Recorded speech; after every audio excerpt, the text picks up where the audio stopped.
இனிய உறவுகளே, அன்பு உறவுகளே, இனிய வணக்கங்கள். இந்த அருமையான வாய்ப்பை எனக்கு கொடுத்திருக்கக்கூடிய யூடியூப் நிறுவனத்துக்கு என்னுடைய மனமார்ந்த வாழ்த்துக்கள், வணக்கங்களும் கூட.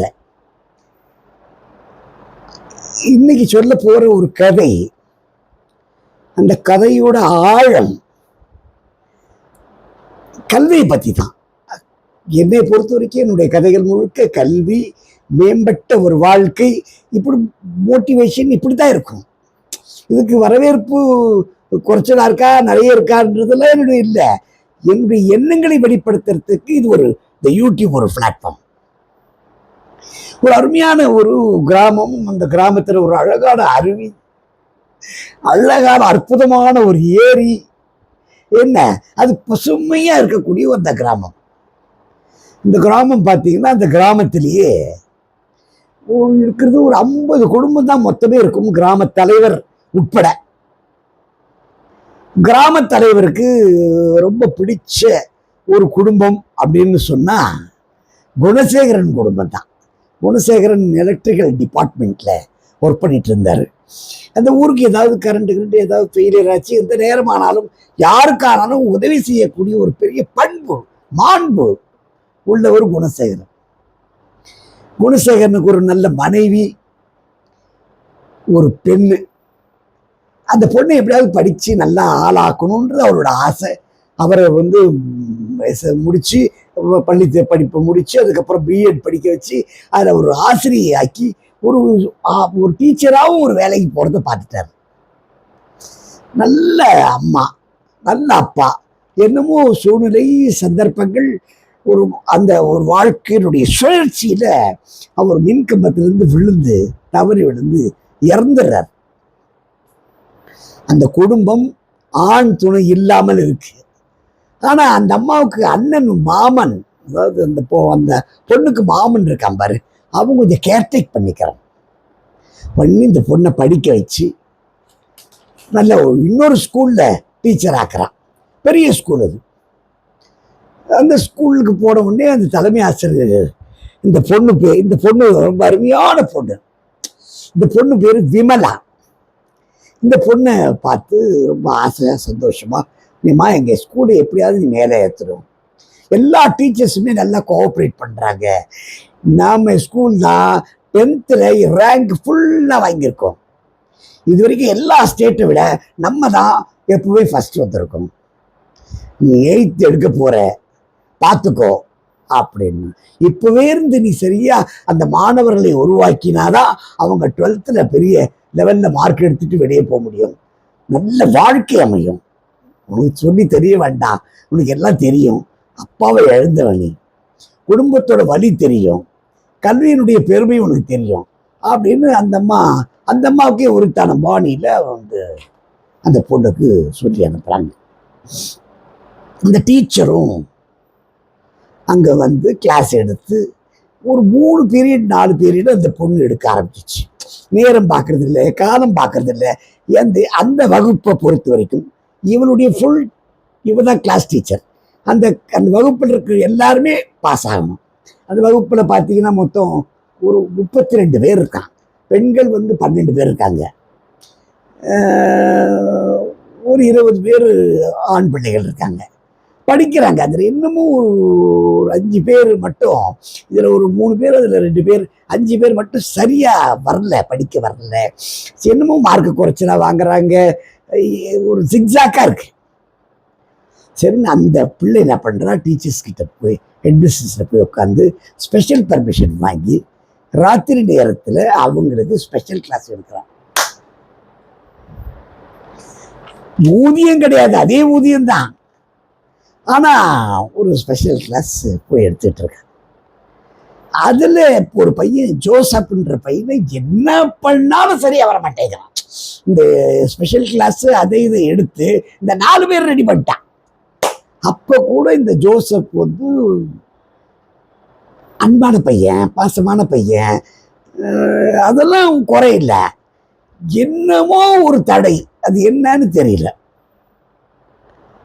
மார்க் எடுக்க மாட்டேங்கிறான், திட்டினா வாங்கிக்கிறான், கோவப்பட்டு பெரும்பால் அடிச்சா வாங்கிக்கிறான். எந்த விதமான ரியாக்ஷன் கிடையாது.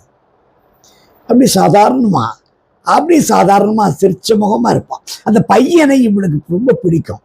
ஒரு கூட ஒரு தம்பி பிறந்தா எப்படி இருப்பானோ அப்படி இருக்கான் ஜோசப். ஏன் இவனுக்கு மட்டும் இந்த ப்ராப்ளம் இருக்கு, என்னாச்சு, ஏன் அதில் என்ன ப்ராப்ளம்னு சொல்லிட்டு ஒரு நாள் வீட்டுக்கு போகலான்னு சொல்லிட்டு போகிறான். வீட்டுக்கு போனால் அவங்க அம்மா இல்லை, அப்பா இல்லை, 2 பேரும் இறந்துட்டாங்க. இந்த பையன் தன்னுடைய அத்தையோட பாதுகாப்பில் இருக்கான். அவங்க மாமா வெளிநாட்டில் வேலை செய்கிறாரு. அத்தைக்கு வேற குழந்தைகள் கிடையாது. இந்த அத்தை சீரியல் பைத்தியம். எப்ப பார்த்தாலும் இந்த சீரியல் உட்காந்து டிவியில உட்காந்து சீரியல் பார்க்கறது. எல்லா வேலைகளையும் இந்த பையன் ஜோசப் தான் செய்யணும். சர்ச்சுக்கு போயிட்டு வருவான், அவ்வளவுதான்.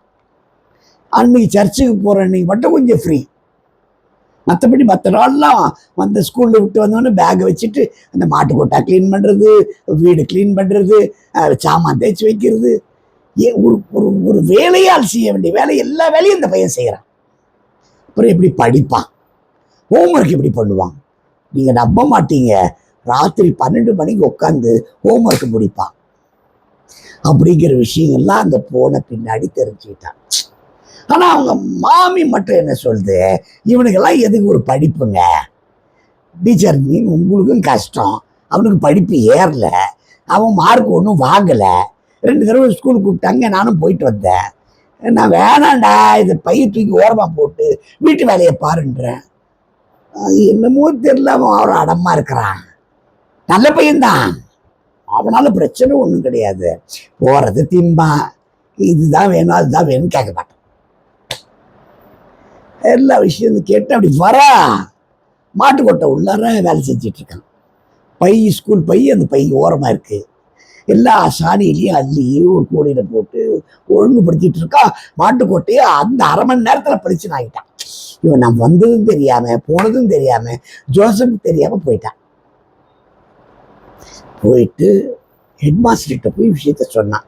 இந்த மாதிரி இருக்கான் அந்த பையன், அவங்க வீட்டில் வேற யாரும் இல்லை, அந்த அம்மா தான், அந்த அம்மாவுக்கு இவன் இருக்கா, எல்லா வேலையும் செஞ்சிட்டு இருக்கான், அந்த அம்மா போட்டு ஸ்கூலுக்கே போக வேண்டாம், அவனுக்கு படிப்பே தேவையில்லைன்னு சொல்லுது.